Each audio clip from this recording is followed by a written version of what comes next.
Good afternoon, everybody. Good afternoon, how you doing?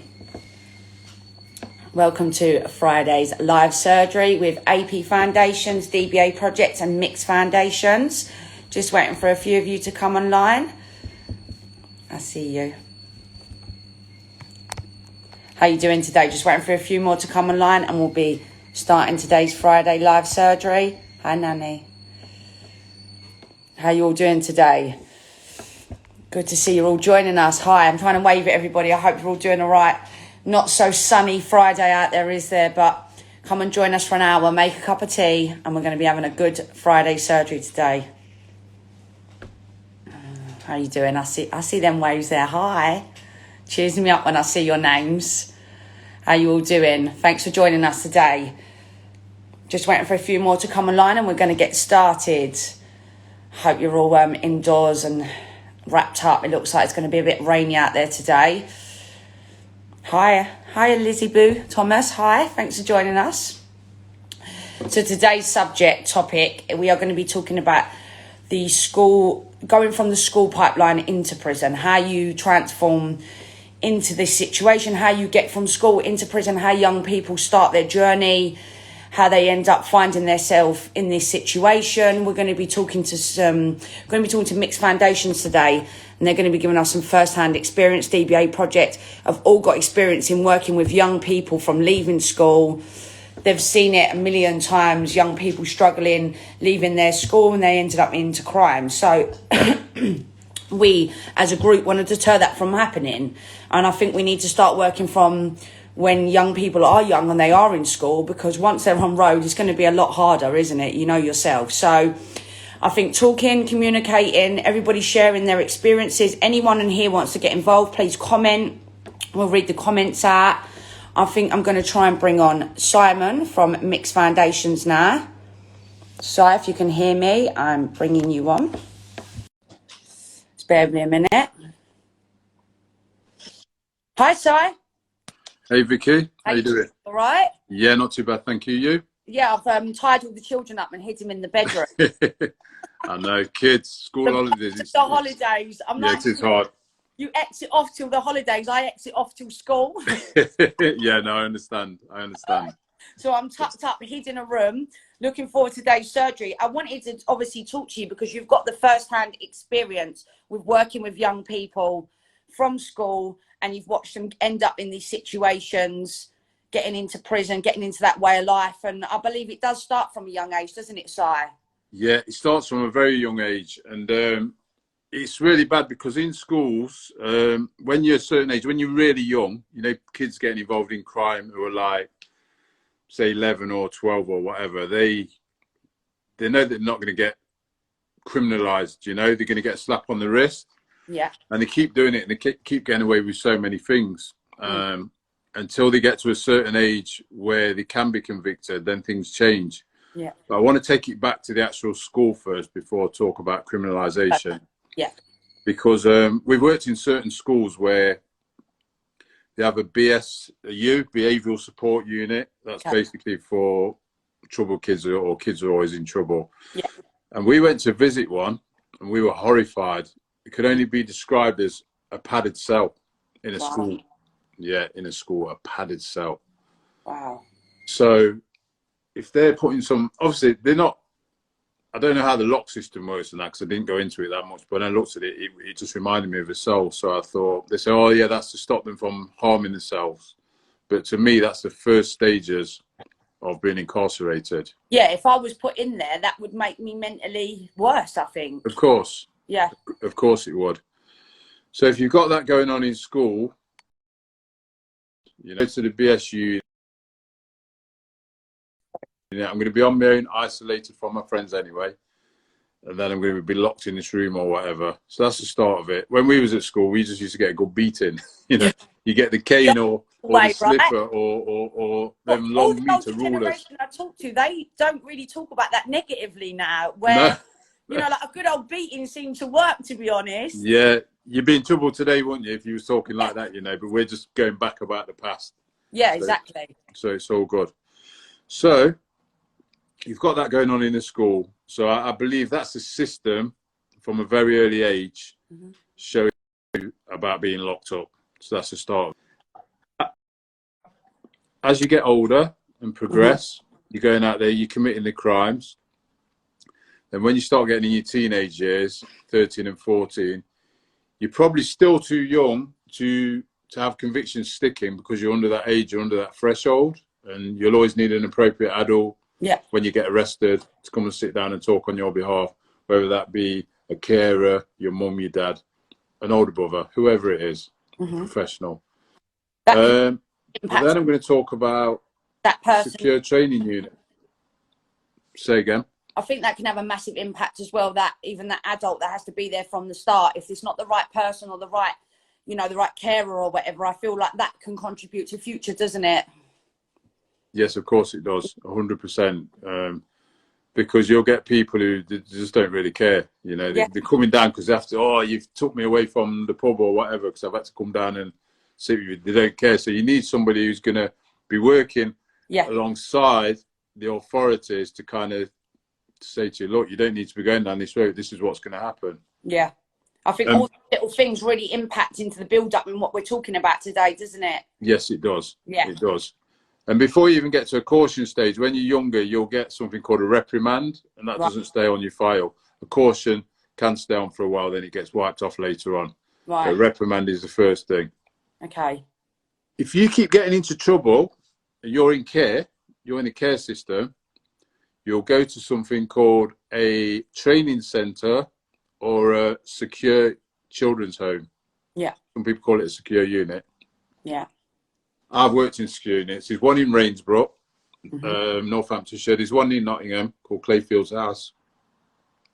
And basically, you're locked in your room and all the support staff have got keys. So basically, it's a prison. It's a prison. It's a lot easier than going to a YOI, Young Offenders Institution, but nevertheless, you've got keys and you're locked in your room at night. Right. So that's the start of prison. You can go in there from, I'd say about 13. From about 13, you can go into a secure unit. And do you think that is deterring? Do you think that's working? It's a double-edged sword because some people will go in there, they'll think it's easy. Yeah. Because compared to a YOY, it is easy. It's very easy. And they have full-time education. There's some good things in there for young people. I had a contracting one, and we used to go in there. We used to do courses, music studio. We used to do everything in there. So it's a very good place for you to go if you're going to go somewhere to think, I don't want this life when I'm older. I don't want to go to prison and get an education out of it. Then you can look at it a different way, couldn't you? Yeah, yeah. So you've got two sides, really, haven't you? Yeah, you have. And the other side is... It's almost a bit like prison when you've got the cool gang and then the gang that think, oh, my God, what have I done? Yeah, exactly that. Yeah. Exactly that. Then you've got the others who think, yeah, this is easy in here. I can easily go to prison. Yeah. You know, it starts them off. It's the start of the cycle. Especially if you're a bad boy and you're aiming, you follow that life. Yeah, of course. And that you're there, I suppose, isn't it? Yeah, yeah. And if your brainwave or you're not, you haven't understood yet that this is not the way of life, then you think you're cool. Of course you do. So, of course you do. Long run, we need to set that better example that that's not a goal or that's not cool, and that all comes down to better role models, better education, better understanding. And like you said, that's why it needs to start when they're in school. Of course it does. Yeah, they need to be educated around, early intervention stuff, as we mentioned a lot, educated around not getting criminalised and put in the system. Also, in a secure unit, you will get a top dog as well. You will get someone who wants to run the whole place. You know, you'll get one kid and then somebody will probably come and take him out. It's all low-level stuff, but they're still... But then... The staff will go, oh, what are you then? What, so you're top dog of a children's home? You know what I mean? It's kind of that. So it's very low level. Yeah. But it's still sad to see them in there, But the fact that they're even trying to be the big dog in such a low level place, it starts off that ripple effect for life, correct? Of course it does. Yes. Yeah. So in your opinion, what do you think we need more of in schools to deter this from happening with young people? We need to put more support in schools. The behavioural support units. I'm not pulling anybody down or anything, but what I think needs to be more therapeutic interventions within the schools. Because the last time I went to a behavioural support unit to work with a young guy, he was in care and he was just always like fighting and causing trouble, and he was always in the behavioural support unit. And I went down to sit down with him and talk with him, and I said, "So what's going on for you then?" He goes, "Well, I'm in care, and when I see people's mums and dads coming to collect them, I ain't got a mum and dad. My carer comes and picks me up. I go back to the care home. No. So it makes me angry." So why am only I asking that question? What aren't the teachers asking that question? Exactly. Yeah. So they're just tarring these kids with the same brush. They're putting them in these units, and I believe that's the start of criminalisation, even though it's not criminalisation. I think people are, you know, overworked, underpaid, and everyone just becomes one. Of course. It's someone real special to be able to separate all these kids differently and deal with them one by one. Yes. The fact that nobody's even understood that that boy is going to be angry, he's going to have that because their mums and dads are turning up and he's not. You know, that is, you know, even the fact of me as a worker, I would, you know, you'd sort of notice that. So of course you would. Got to sit down and ask, and no one else is noticing that. That, to me, we're not putting no one down for their job, but everyone has just got too much going on, I think, and it's too fast paced. They're all just chucked in as a number, the same as in prison almost. Yeah. You know, if we haven't got time from when they're young, you know, how can you almost blame them for ending up in prison? Because, you know, no one's ever treated them any different. No, of course they haven't. Of course they hasn't. I'm going to bring on DBA projects as well. Yeah, great. Because I think he's there. There he is, yeah. There you are, Dan. Bringing you on, mate. My technology's going all right today. It's only spot on. Doing really good. Spot on. Have you seen me doing this? It's just children I'm strangling. Yeah.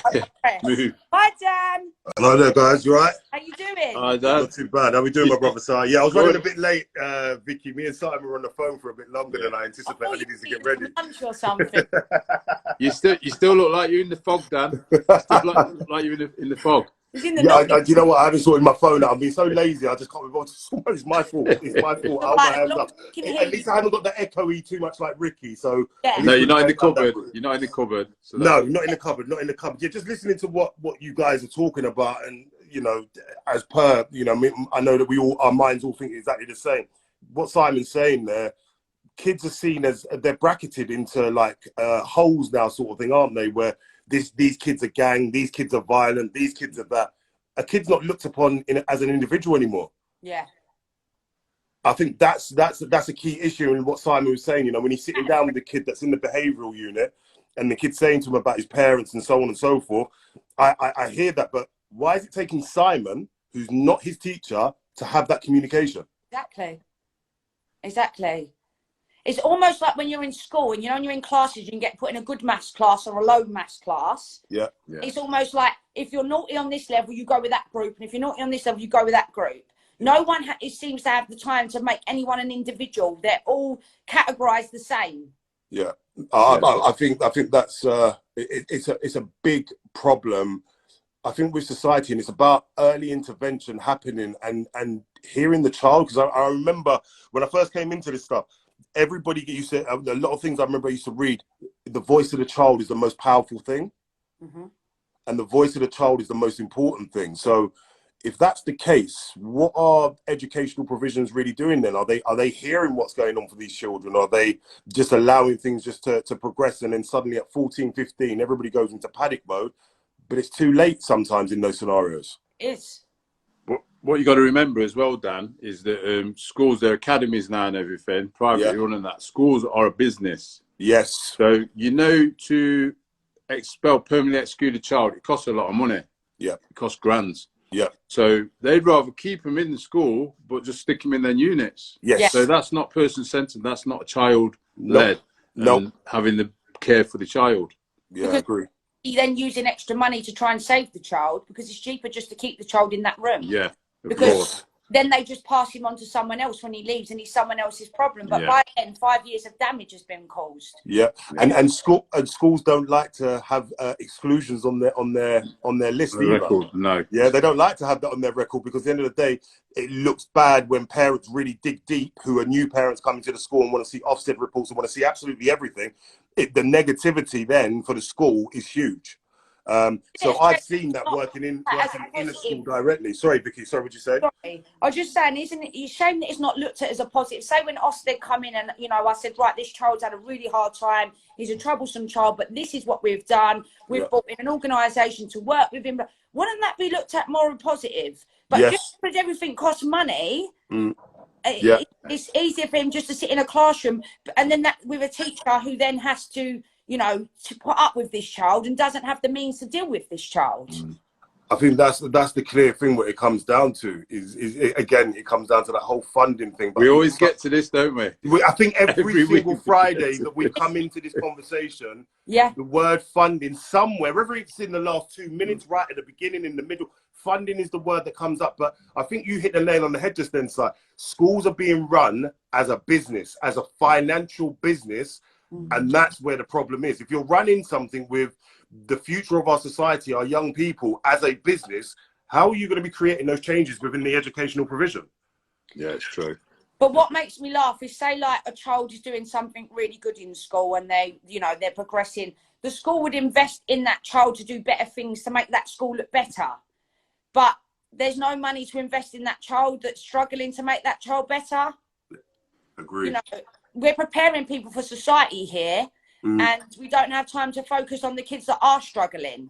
No. I mean, I don't understand, in this day and age, there's so many projects out there, so many people like us that can go in and work with young people. It's almost silly that they're still working like this. Yeah. And I think, obviously talking about schools as well, because obviously we're in a few schools now, aren't we, Dan? Yeah.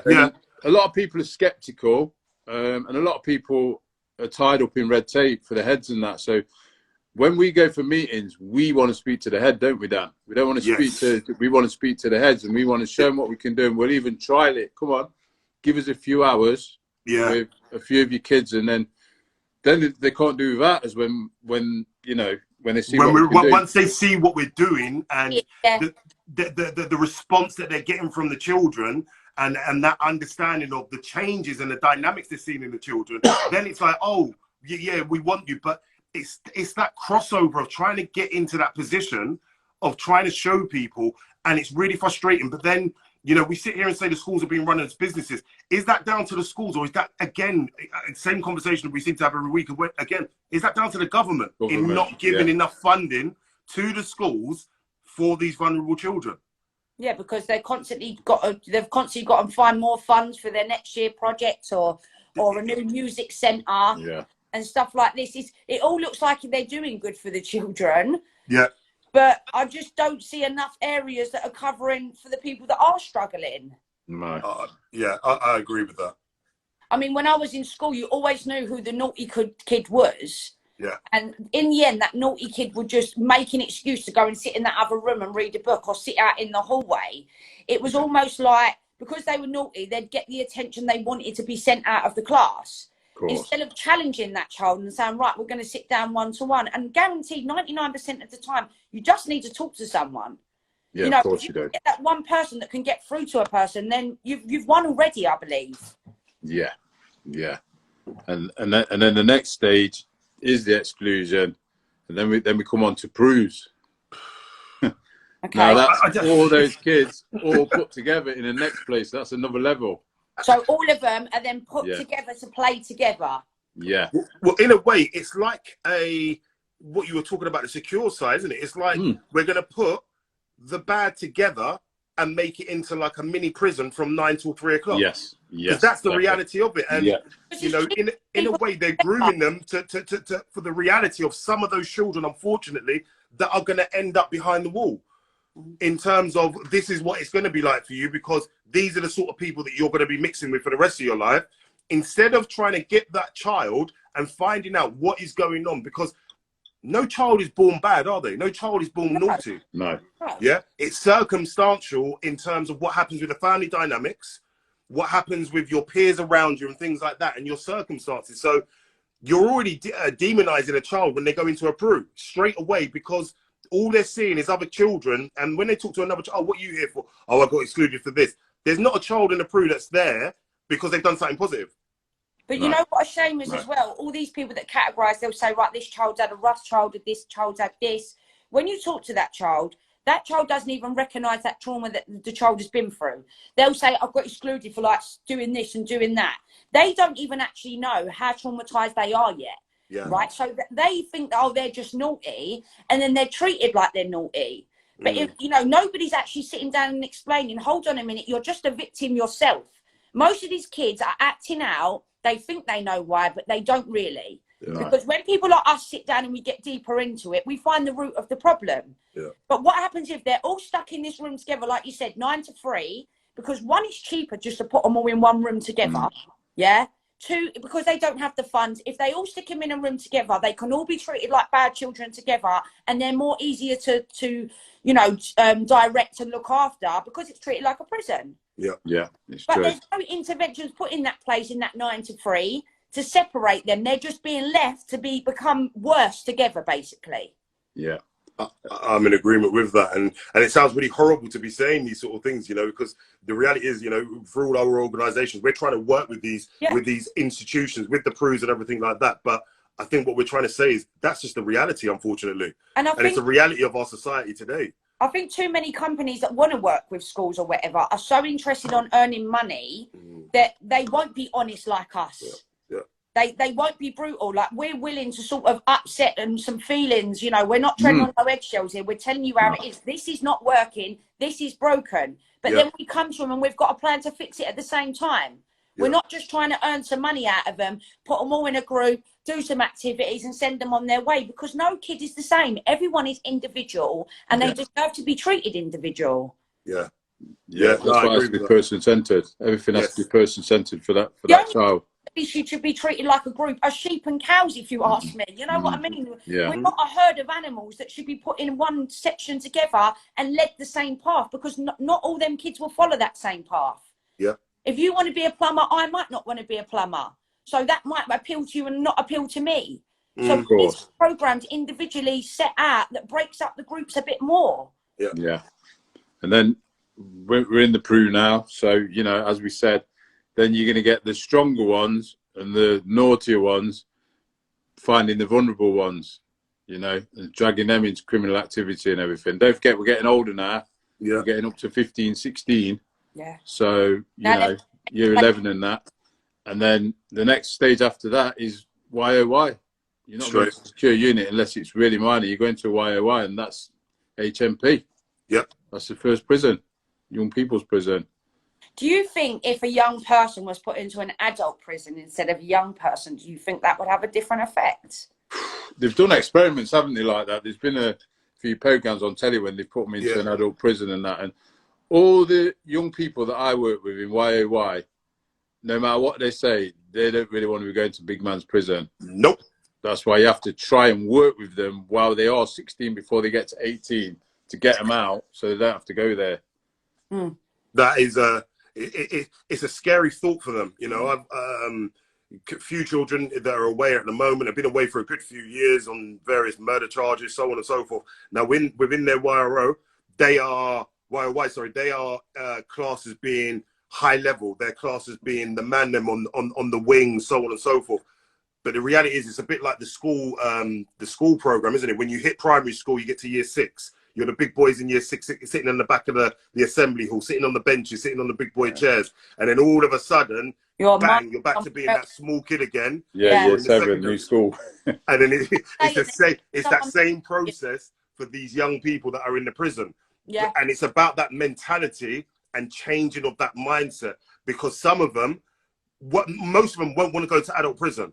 But once they hit into that adult prison, sometimes that mindset and that mentality can't be changed, because then they're in that moment, and sometimes the elders might start grooming them, or they might be just in there and they might be starting to think, you know what, this is just my lifestyle, and it becomes very challenging. So what Simon said about that 16 to 18, that bracket there is such a huge bracket, like the early intervention, because that 16 to 18, if they go past that 18 and they're still in and out of prison, so on and so forth, it's really difficult to go and try and create that change. You know what I find so confusing? That we go to school, we learn science, maths, English, right? Never once in school did someone show me how to write a CV, how to pay taxes, how to protect myself, you know, how to, you know, look for a passion in a business. They give you a load of options and say, what do you want to do at college, right? If you went somewhere and people showed you different life skills, different jobs that you could be into, I guarantee you'd have so much more of a success rate with the children than you would just sitting there going, oh, you know, you need to find a better hobby. You know, if someone sat me down in school and showed me how to write a CV, how to survive, how to save, how to open bank accounts, just crucial life stuff that we all need, I could have been prepared more for the future. Kids leave school and they don't know how to apply for a job. They don't know how to get a bank account. They just follow in what they know. They don't know about certain jobs that they might actually love in the future. You don't know how to, you don't know what a plumber is in school. You don't know what an accountant is. You don't know all these things. So you don't know it. So your eyes are not opened. Yeah, I agree. Life skills. Yes, life skills. And that's what we try and create for our young people, because the reality is nobody's really teaching them. And a lot of the young kids, unfortunately, that we're having to work with, that are not coming from great backgrounds. They're not going to have parents inside that are going to be trying to teach them, because I'm pretty sure that all of us within our organizations, we've all got children. We're out there trying to make sure that our children are learning all of these things, learning about businesses, learning what we're doing, showing them, you know, the life skills that are positive life skills, to be able to create a young positive man, a young positive woman as they're growing up and everything like that. That's what we're trying to create out there. But the curriculum, I sometimes always say, it's not for everybody. Because I'm one of those people, I don't believe the curriculum was for me. PE was. I loved my PE and all my sports and stuff like that. But if I actually look back at school, I can't really sit there and say, well, this subject, I really, really wanted to engage in it. Because I didn't feel, how can I put it? I just didn't enjoy it and stuff like that. And I guess if we were able to learn things maybe slightly in a different way with the life skills and other things like that, and using maths about how to go and do your taxes, how you're going to be able to go and set up your own business and stuff like that, that would have created a different mindset, I think, for a lot of our young people today. Because it would have done it for me, definitely so. So many young people are in school, right, and they do not recognise abuse, grooming, gangs, anything like that, right? Why can't we normalise teaching kids what abuse is, what grooming is? You know, we need to start normalising talking about the bad stuff, because we're all hiding it from the young people, because a lot of people go, oh, they're young, they shouldn't be exposed to that. But when he's nicked for stabbing someone, now it's like, oh, what do we do? Yeah. You know, now it's too late. We need to start normalising, talking about the bad stuff, recognising what is wrong in life and what is right. You know, we have to start recognising it, and we have to start talking about it at a young age. It's like people, children them too long, they baby them. They're kids, they shouldn't know that yet. But you don't even know what your son's doing out on the road at night. But that was back in the day. You could say that years and years and years ago, but not in this world today. Yeah. It's never too soon to talk to your children. Even my little 6-year-old, I'm telling him things. So I needed to be aware when he's at school or whatever's going on, you know? Yes. And some people might look upon us, Simon, as being like, oh, but are you not trying to make your child grow up too quickly? No, it's the reality of the world, of what's going on out there today. And I think who's just put that, it needs modernising. I think that's Mark Timbrell out there. I see what you're just saying, that it does need modernising. The curriculum needs to be what's going on in society today. And the reality is, for these young people, things are really challenging out there for them. And I think us as parents sometimes don't even realise the absolute extent of what's going on. Yes, we do in this organizations, because we're out there, we're on the front line, we're understanding, we're speaking to kids on a daily basis. This is our job. But there's a lot of parents out there that have no clue what is going on out there for their sons and daughters. And their daughters and sons don't have a clue of really what's going on for them as well, when they're being groomed, when they're being asked to do certain things. These life skills really need to be implemented into schools, but starting from primary. Yeah. You know what, as well, it's so true. I just read that Nanny put here, my kids had to stay home simple. Some parents take that role, like, you're not going out, because that's the only way they can protect their child. But what'll happen is your child is starved of that, and when they are allowed to go out, they're hungry for doing it, because they've been held back for so long. Yeah, of course. We have to keep our kids at home. We shouldn't have to, you know, all right, you know, for me, I talk to my 8-year-old son very honestly, stranger danger. I tell him a lot of stuff because it's not about them being children for too long. They can still be children, because someone's going to try and make them grow up and try and do them things they don't want to do. And that is not being a child. Yes. You know, and if you talk to your child and your child talks back to you and you create that trust relationship, then my boy's going to be able to come home and say, Mum, this is what happened to me today. Yeah. If you're just screaming and shouting, you're not doing that, it'll hurt you. No. Yeah. You've hit the nail on the head there, Vicky, I think. I like the way you said that, because that is the reality. It's about making sure those lines of communication with parents are open. Yeah. Yeah. Definitely. Parents need to understand. Do you think that side as well, isn't it? Yeah, because you wouldn't dare tell your mum and dad anything years ago, but now, in the world that we live in, unfortunately, we have to let our children know, listen, you can come and talk to dad, you can come and talk to mum about anything that's going on. We're here for you. Yeah. Because they'll just clam up, and then it'll just get worse and worse and worse until they end up doing something about it themselves, and then they're going to end up in trouble. If something went for me as a kid, I'd think, I'm no way I'm ringing mum up, she'll murder me. Yeah. I don't want my son to think that. Yeah. You know, I was brought up more over that fear feeling that my mum would just probably kill me if she, you know, if I got caught or whatever, you know. She ain't coming to the police station and being a polite mum. She'll beat me in front of that police. You know what I mean?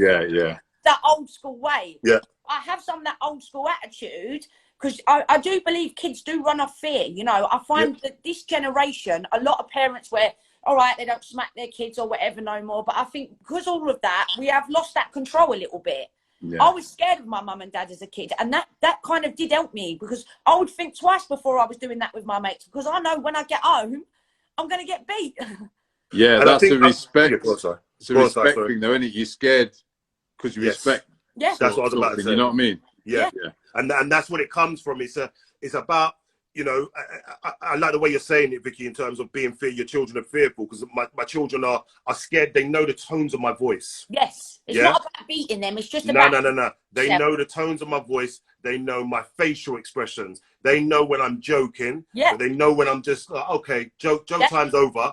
Like, this is serious talk now, sort of thing. And I think that's the level, and it's balancing that out as parents, what parents need to understand. You don't have to be forceful with your children. You have to be, you have to have what Simon just said, that level of respect from parent to child, but also child to parent. And if you've got that 100%. That line of communication should be a lot easier. I tell you what as well, when I was a kid, my sister was really naughty, and my mum's way of telling her would be to clump her. So my sister got so many beats in the end, she had nothing to be fearful of. Yeah. So in the end, she knew once you took that beat. Yeah, she's like, what's she gonna do? Belt me? I've belted me loads of times. Now my mum's lost that respect and the fear. So now my sister's then at that age, she's relentless. Now she don't care. Now my mum's sitting there with no control. I don't need to shout at my son. I just pull that face. He knows from away across the room. He knows a mile over. He needs to stop, because you need to keep the balance with the control. You can't start losing it. Yeah. If you lose control, you're showing a weakness. Of course. You know, you need to show that you've got this. But I think some parents are so scared of the unknown. They don't know what's going on. That fear takes over. They panic. They lose their kids in that respect level and that fear level. Yeah.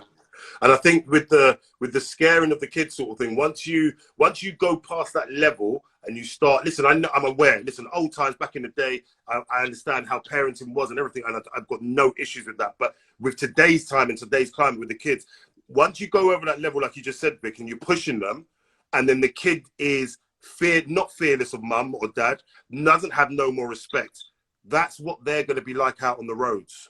That's what they're going to be like with their partners. That's what they're going to be like with their friendship groups and grooming people and doing things like that, because of their own, they're still dealing with their own trauma inside from what's happened with their family and everything like that. They don't know how to manage themselves. So then that's where you end up seeing a lot of the kids that are wild out there, that are in the crews, that are the wild ones. But if people actually started to break down things and actually looked at the dynamics, talking to the children, talking to the parents, helping the parents how to be parents, because I think that's one of our biggest issues as well in the country at the moment, is we've got too many parents out there that want to be bedrooms and friends with their kids. Yes. Why? Yeah. No boundaries. No boundaries. Yeah. You have to do that. And what does that do for our children? How is that helping any of them for you to be a friend with? Because once you've got that level of respect as a friend, and your son or your daughter looks upon you in that way, it's over. Yeah. Of course it is. There comes an age where, say, that young person is out earning money and your mum is, you know, broke or whatever, and they start bringing money home to their mum, that gives them a certain degree of like authority over their mum. Yeah. When you're eating out of the fridge of the drug money that he's giving, I'm the breadwinner. That is Yes. a drug dealer. That is it. It's so true.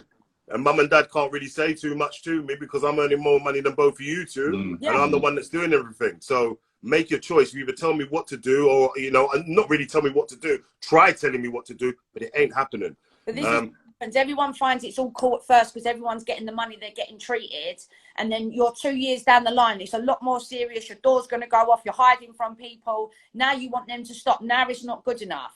But you've allowed that and you've encouraged it for over this amount of time. It's the same with women when they meet men. Oh, he's got money. He's a drug dealer.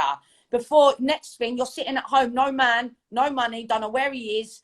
But you've got to shut your mouth because you met him and you liked that life at the beginning. Yeah, that's what you signed up for.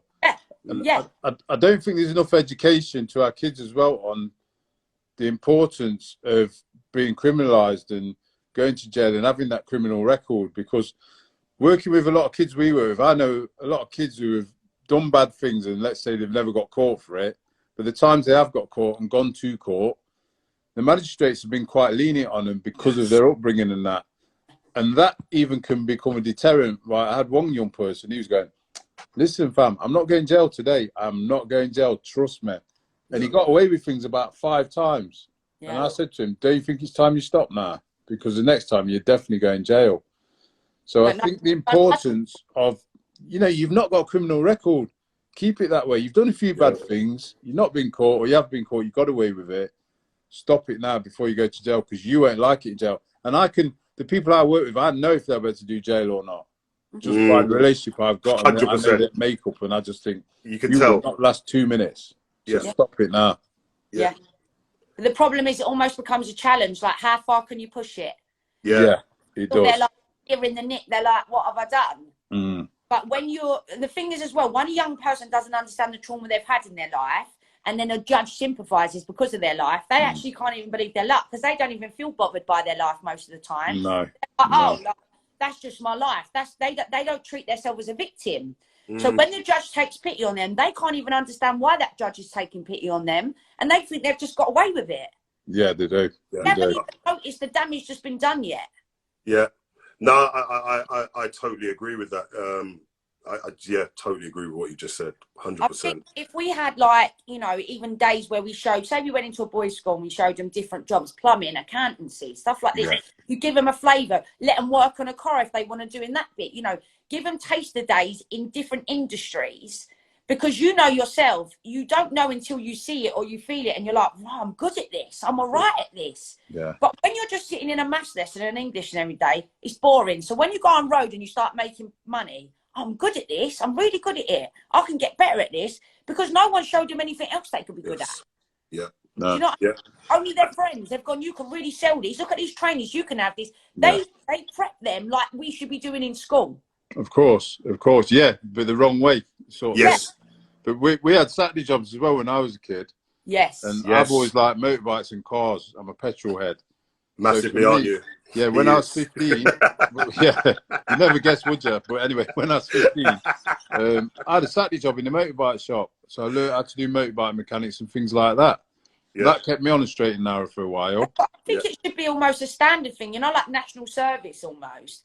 I feel like even if, you know, there should be a thing like 15 where, you know, kids are allowed to go get that Saturday job. Like more companies offer that opportunity, minimum day, but in an area they want to try out. Yeah. Kids of today, unfortunately, when they're like the 16, 17-year-olds and you say to them, well, let's go and apply for a job at Tesco's. And they look at you like, are you taking a mick?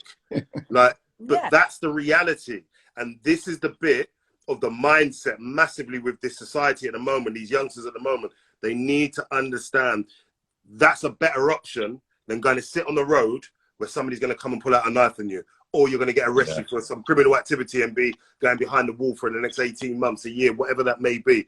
And it's that deterrent. So a bit like what you were talking a minute ago, Vicky, in terms of showing these young kids plumbing, accountancy, different roles, like we're going to be trying to do with the bus and everything like that. We need to show these kids what prison life's like, what being up in a bando is like, What's sitting down by a load of elders sitting in a room being told that you're not leaving this room for the next 2 weeks and you're going to be rapping and doing this, that, and you're wrapping up drugs and so on and so forth.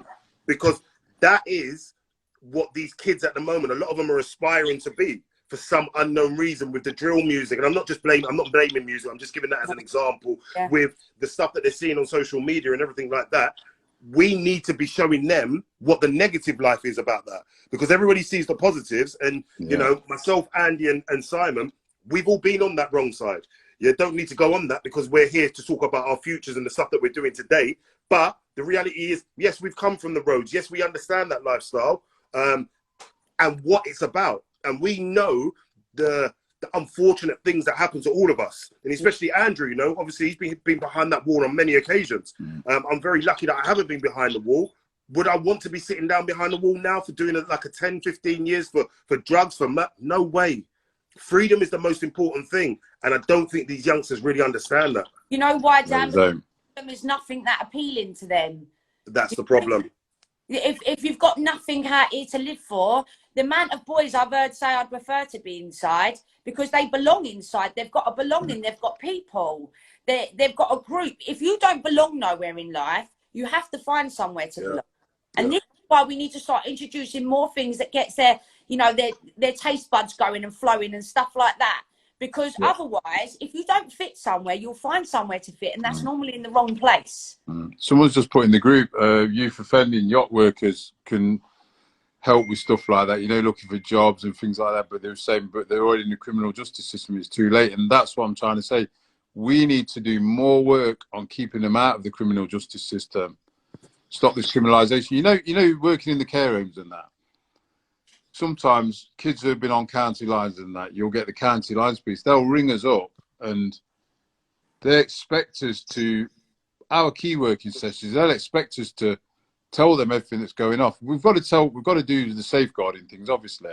There's a safeguarding protocol and procedure, but we're not going to say that every move, do you know what I mean? They expect us to be police within the house. How are we going to do our jobs? How are we going to look after that person if we like basically grassing them up? Yeah. So it's a very fine line. So obviously, safeguarding issue, we've got to report it and everything. But if they're opening up to us and trying to work on a different way of getting away from county lines or crime, then we're there to help them do that.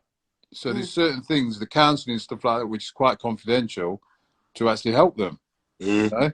That's what makes us different because, all right, we'll play within the rules, like, you know, the safeguarding and stuff. But we're not just about to come on, you know, if we're going into a young offender's prison, I'm not going to come in and start acting like them because that's the whole reason why I'm there. It's not working. We have to work different, whether they agree with us or not. But the bottom line is we produce results and they're positive results. And the more results we produce and the more people see that, surely someone has got to wake up sooner or later and go, right, this old method is not working. I mean, look at school. What's changed in school? You don't get beat anymore, right? But apart from that, nothing's changed. I mean, you have a lesson when you're young and how to protect yourself during sex and all that. What's that going to, you know, all right, we need to know that lesson, but that's just the start of it. Do you know what I mean? Yeah, standard. Never pregnant is not what's on the news every day right now. People are turning on that news and kids are just dead. But that's why we need to... This needs to be part of the curriculum. It's really simple. Yeah, it does. Yeah? It does. I remember, Si, we had a meeting with somebody about a year and a half ago when we had to go over to Enfield, all of us. And one of the things I remember the gentleman asked us, like, where would you like to see yourselves in 5 years? And I remember we were all sitting there saying, well, I remember that meeting. You remember what I'm talking about, yeah? Yeah. And we wanted to, and we said, Vicky, at the time, that we want to have something within the curriculum, something that is part of the everyday thing where because kids spend, up until the age of 16 to 18, they spend the majority of their lives in educational provision. They're in school, okay? Because they're in there, they have the holidays, so on and so. Yes, we know they stay at home, but they're in school. That's where they're learning everything. So why is this not part of the curriculum? Because what's going on out in society today with knife crime, drug dealing, county lines, grooming, abusive relationships, and so on and so forth, they're not learning anything about that. No. And do you know what I think would happen as well? When I used to go into a science class, no one would talk, right? Because no one's actually got a clue what's going on, right? Yeah. You have this conversation in a class. Yeah. Oh, hop, hop, hop, hop, hop. Yeah? You're going to get your few height free at the back, and then you're going to get your good ones at the front. Yeah. So what you do is you listen to everyone's opinion, and through everyone talking, them three bad boys at the back, they might actually learn, I look like an idiot now. This is not, this is it is. But if you put them in a young offenders prison and we go and have that conversation, we've got 30 young boys going, bro. Yeah, of course. Yes. Yeah, it's influencing it, isn't it? It's all put them in one category. What we need to do is do it in a curriculum where we work with every classroom. Everyone has that standard hour. I think the conversations between them would be amazing. There you go. Yeah, it would. A mixture of good kids, you know, sort of the naughty kids, the kids that are thinking about being naughty, the kids that want to go and, you know, be top accountants or whatever. You're mixing all these different people together, so everyone will learn a little something from each other. Yeah, of course. But once you put 30 bad kids in a room, all they're going to do is hype each other up to be who's the baddest. Yeah. Because they're the coolest. Yeah, of course. Yeah, I agree with that. And I think, you know, this is part of that pipeline of education to prison. Yeah. This is what it is. This is the reality of, you know, when Simon was saying to the 18 to 16, once they get to that bracket and you haven't really hit them, they could have had all those other years. This could have been started from the age of like 5 or 6 when they were in primary school, understanding positions, understanding criminality, being like all of these things. But it's too late now. By the time you get a referral when they're like 16, 17 years old, don't get me wrong, that does not mean that we do not work with them. I'm not trying to say that. But sometimes it can be really challenging because they're so far gone into the scenario, into the road. Yeah, and you're trying to change that mindset, but that mindset's been there for 4 years. Yeah. You're too late by that point. Yeah, of course. It's hard. Because not that we won't work with them. No. Of course we will do. We'll work with them all day long and we'll do absolutely everything like we do, like we continue to do. But sometimes it can be challenging. And, you know, one of mine and Simon's, and Vicky, you know this young person because he was on our live only within the last 5-6 weeks, was Perry. Perry was he was a challenge. He was 17, 18, 19. And, you know, I'll be honest with you, at times, I don't know if that kid was going to change. It was a hard case. See where he is today. It was a hard case, isn't it, Si? Very, very hard. One of the hardest. And he's the proof that actually, with the help of like you guys, he did it. Yeah. And sometimes you just need to be understood as an individual, not as a group, not as a category, not by your crimes, not by your past. Yeah. You need someone to come in who's not going to judge you, who's going to listen, understand, and work with you. Like we find the good in people, and then we make the good out of them. Yeah, so you know, if he's good at this, like you said, you were good with cars, Si, so you go with the cars. We have to find what these young people's passion is, and if they don't have no passion, then we need to find them. Help them find it. Yeah. Yes. Yes. As soon as you show a kid drug dealing and all this, it's not because that's all he's been shown. Yeah. If you only showed me a cake, I'll only eat that cake. Yeah. If you showed so true. 100%. You know, I know my examples are terrible, right? But it's that's a good one. That's a wicked one. That's a good one. That was a good one. It's just the way I work it out in my head. You know, I'm just like, if I'm given the option, then you have the option. Yeah. If you've been shown these nice trainers which equal drug dealing, then I'll go for that. Yeah. Who else is going to get me a pair of trainers? Yeah. Do you know what I mean? And this is why we need to be in these young people's life. Everyone needs one of us because your parents are struggling as well. The parents need the backup and the support from us. If the parents had the support from people like us, then maybe the parents could be stronger. We can educate the parents and stuff. The kids can tell us stuff. We can mediate between the parents and the child, the teacher and the child. I believe that us being enrolled in their life is so important. Yeah, it is. Yeah. I think the media's got a lot to answer for as well, because as you're saying about trainers and that, Vic, the media, nice trainers, nice this, designing that, designing everything. It's an unrealistic goal.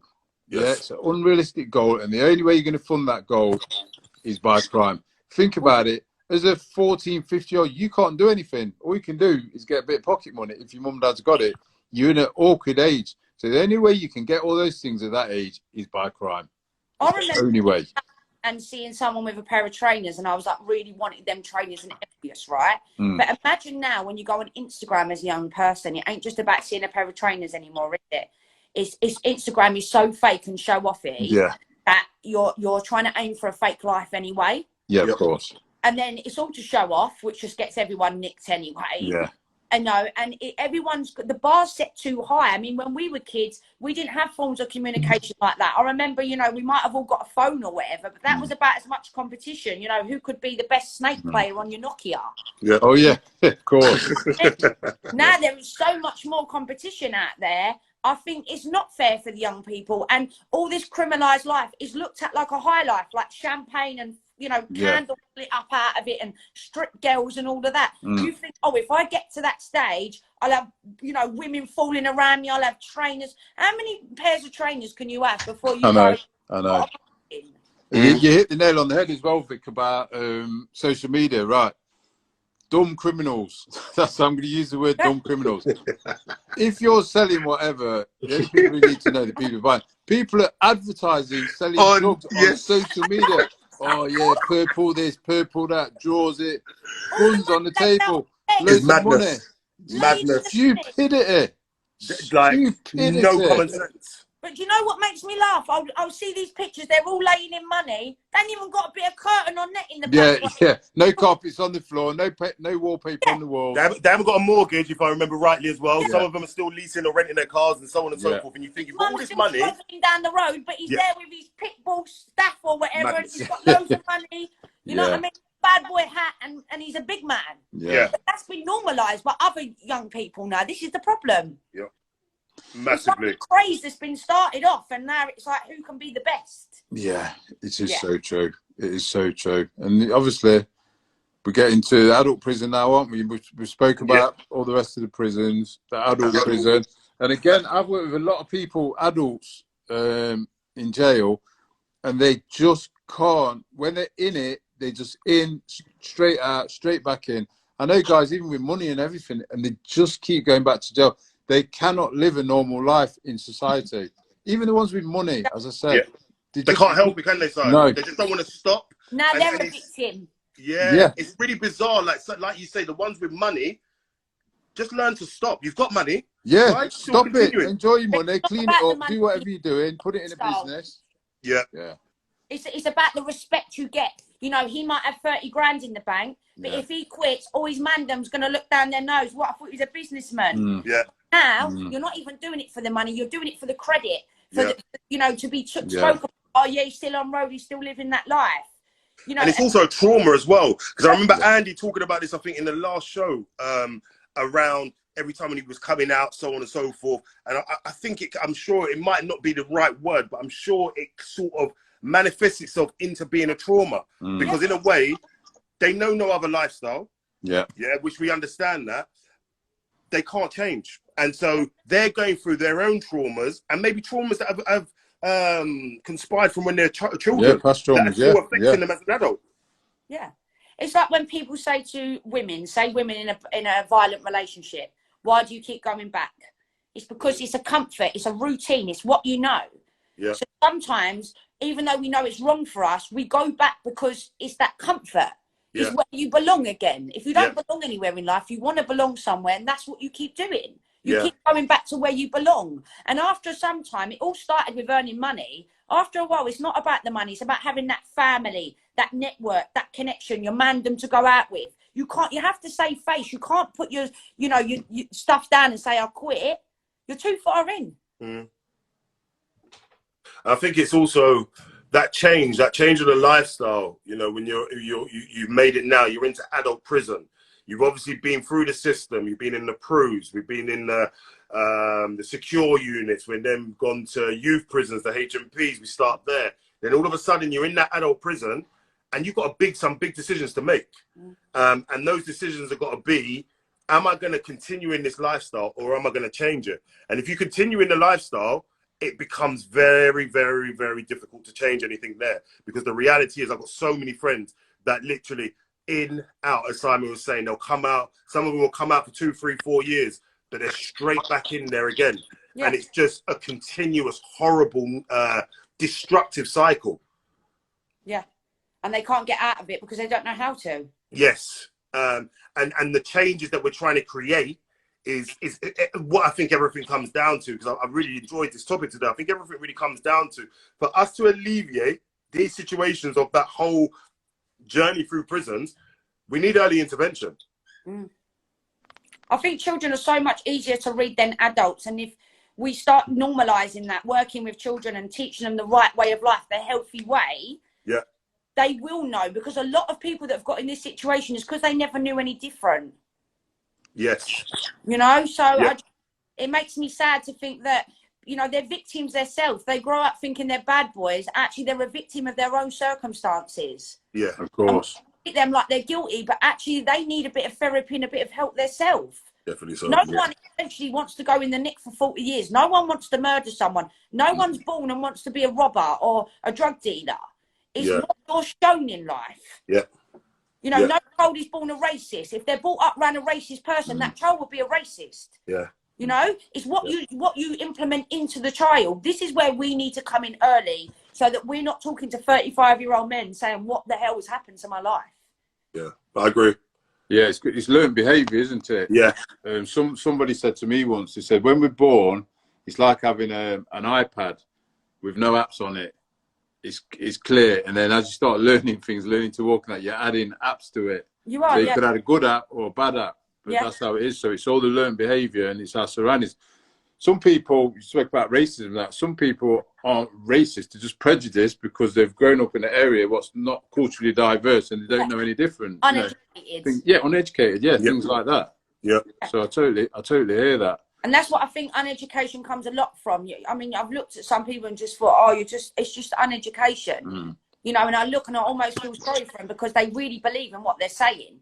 But it's never been educated any different. And I guarantee when you meet people in prison, they will say to you, I was such an idiot, because when they look back, they're embarrassed of their behaviour because they're educated. Yeah. Yeah. No, I agree. I think this has been a really, really, really good topic today. I've really enjoyed this topic because I think it's so important. This is where we all need to start with the beginning. And I mean, even people watching, you know, even if we show other parents, the more education we share, the better it will be. Yeah, I totally agree. Here, we've got a Lisbo Thomas here. Hi, Lizzie. Thought I'd introduce myself. I'm Liz. I've recently been taken on by Andrew as a volunteer with AP Foundation. Thank you very much. Oh, fantastic. Welcome.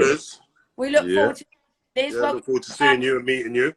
Yeah. I'm sure in the very near future. We're not just for Christmas, we're for life. Just 100%. Can't get rid of us. You can't get rid of us. I will stalk you. Yeah. Guys, I've absolutely loved the topic today, and I just think it's crucial what we're covering.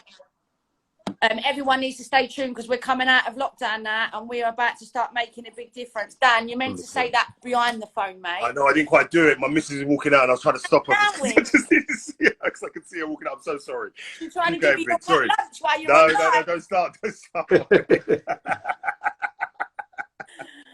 We have to get Dan off because he needs to eat. On that, when I did the live with him, oh my God, I thought his belly was going to eat me. Yeah. I was like, Danny, you okay? I thought he was going to pass out on his Don't start with me. Don't start with me today, guys. Don't start a little bit. It's Friday.